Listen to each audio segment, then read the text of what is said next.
It's like the news, but for nerds. Subscribe so you never miss an episode. Nerd Avengers, it is Josh, and this is your Nerdy News Rundown for Tuesday, June 15th, 2021. We, of course, want to talk about this very bizarre story when it comes to the Morbius movie. Tyreese Gibson commenting about the film, suggesting that it is a part of the MCU with the Avengers, and it's not the first time he has said that. I want to talk about that. There's even crazy news when it comes to the Kraven movie. A lot of Sony Spider-Man stuff popping off today as we have indication of who the main villain will be for the Kraven movie. But I wanted to first start with a small update about the Ahsoka Show for Star Wars. Now, I've talked about this on Nerd Theory, the show I do with Star Wars Theory every Monday night, and I also talked about this on a live stream on our live streaming channel. By the way, check out both of those things if you haven't. What are you doing? But I wanted to just kind of put it here as well. This is an exclusive got by the Illuminati, and I just kind of wanted to back this story up. I strongly feel that this is a real thing. It is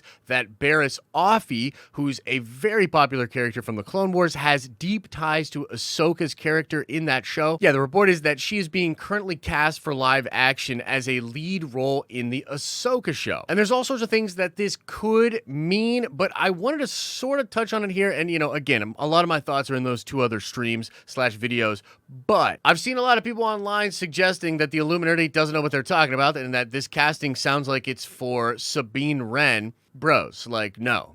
Without getting too far into it, I have seen some things that indicate that this is definitely for Barris. They are absolutely casting for Barris. This is a real story. Of course, things could change. They're casting for a character going into a show. They could even shoot with Barris and then cut it out if they didn't think it was dope. But it is a lead role for an Asian actress between 20 and 30, and they're doing scenes with Barris Offee in the Ahsoka Show. Lead role means she'll be in multiple episodes. I also want to slightly tease out that there's a crazy Star Wars story coming out tomorrow. I'm not at liberty to talk about it yet, but I've sort of been teasing it out as well. It could be connected to this Barris Offee story, and it is absolutely awesome. So Star Wars fans, come back tomorrow. We have a solo video planned for that one. Okay, now let's get into another report from the Illuminati, and this is about the Kraven the Hunter movie for Sony Pictures. We know that Aaron Taylor Johnson, who of course played Quicksilver in the Avengers for Marvel, has now been cast as Kraven the Hunter for the Sony movie. By the way, some rumors that he will appear in Far From Home, although that's just a rumor for now. Regardless, we know the solo Kraven the Hunter movie is 100% real, and according to the Illuminati, the main antagonist of that film is going to be the half-brother of Kraven the Hunter, the Chameleon. Now, right off the bat, a couple of different reasons why this is freaking awesome. First of all, the Chameleon was supposedly already in the last Tom Holland Spider-Man movie played by this guy. And if he is indeed Chameleon, and perhaps there's some connection to the Skrulls, or he just is Chameleon and has literally infiltrated S.H.I.E.L.D., that's going to be freaking crazy and cool connective tissue. But on top of that, even if it's a completely new Chameleon's a dope Spider-Man villain, and his connections to his half-brother are pretty awesome and substantial in Marvel Comics as well. The Chameleon is actually the one that convinces his brother to fight Spider-Man, and then he goes absolutely crazy after Kraven kills himself, and he just does a lot of havoc on Spider-Man himself. There's a lot of deep ties here. I'm interested, though, if he is going to be an antagonist, what is that going to be like? Are they going to have him coming to America, causing all of this trouble? And maybe Kraven the Hunter wants to take him out. The brother fighting brother thing can be really fun in comics. It's crazy that they're going to go with that kind of a connection. And it kind of solidifies that, yeah, Kraven's likely going to be an anti-hero,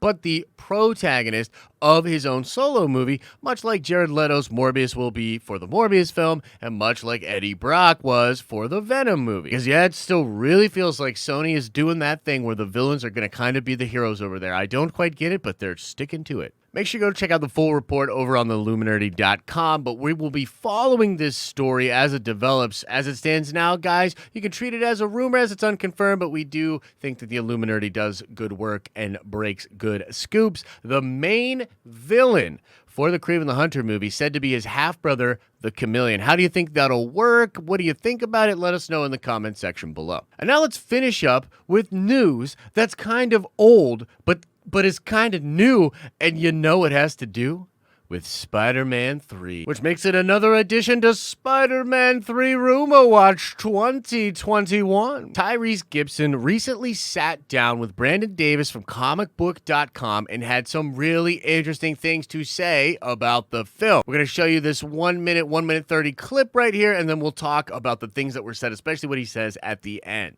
You're joining the Marvel world under Daniel Espinosa for Morbius, which is so dope. Man, yeah, exactly. How did Daniel make this fit into the Marvel world? Like, what is that world going to look like? I just want to hear about it.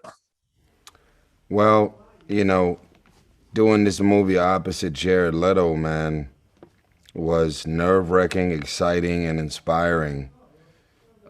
He's really, really interesting, this guy to work with.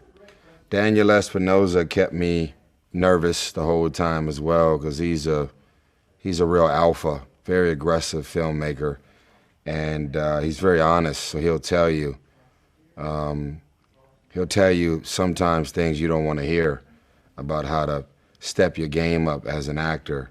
Wow. And he did it to everybody, and he pulled some great performances out of everybody. And I don't know, man. I think a lot of people are going to be shocked, and they just pushed the movie to October.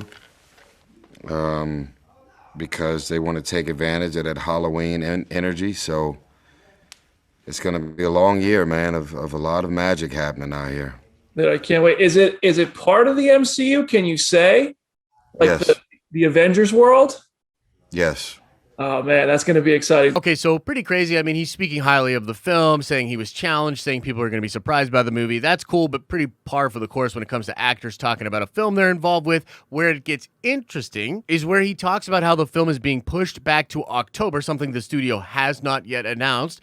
And he talks about how the movie is connected to the MCU with the Avengers. Now, Brandon Davis is smart. Brandon Davis knows this is not the first time that Tyreese Gibson has talked about this. He has talked about this in the past. And I remember a story when Charlemagne the God talked about talking to Tyrese about this on The Breakfast Club. And at first we were like, oh, man, he's probably getting it wrong, probably getting, the game of telephone thing going on. But no, it's pretty apparent now that Tyreese Gibson is absolutely convinced that his movies are going to take place in the MCU, and he is signed for multiple pictures. And what's weird is this actually lines up with some other rumors and sort of scoops being perpetuated out there online, and that is that even Toby and Andrew may be in the MCU for longer than just Spider-Man No Way Home. They might be stuck in this sacred timeline of the MCU for a while. We don't know if that's actually going to happen, but that is something that is rumored. And frankly, I'd like to speculate about this. Would you take my hand and go to Speculation Town?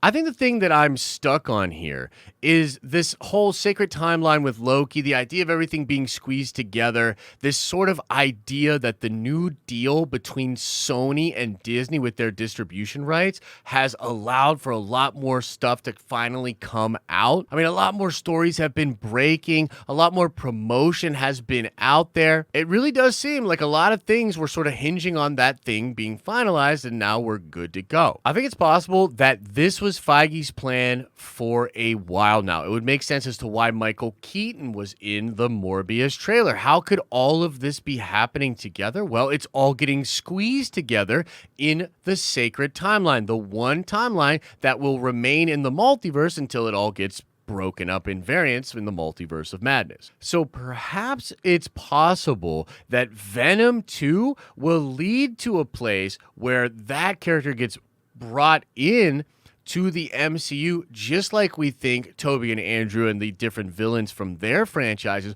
are going to be brought into the MCU in Spider-Man No Way Home. And if that is indeed true, Morbius, regardless of whether or not the first movie takes place fully in the MCU or not, could be said to be connected to the MCU in the world of the Avengers, because that really seems like the macro plan for Sony and Marvel. And so I guess what I'm saying is it is possible the arrangement between Marvel and Sony is that all of the Sony stuff comes into the literal MCU, hangs out for a while, and then gets separated back into its own unique timeline after a said time period. Of course, that's a lot of freaking speculation. We don't even know if Tyreese Gibson is speaking honestly here, but I will say if it is announced that Morbius is being pushed back to October of 2022, we're going to have to take this MCU thing a little bit more seriously because he will be proven to have been correct about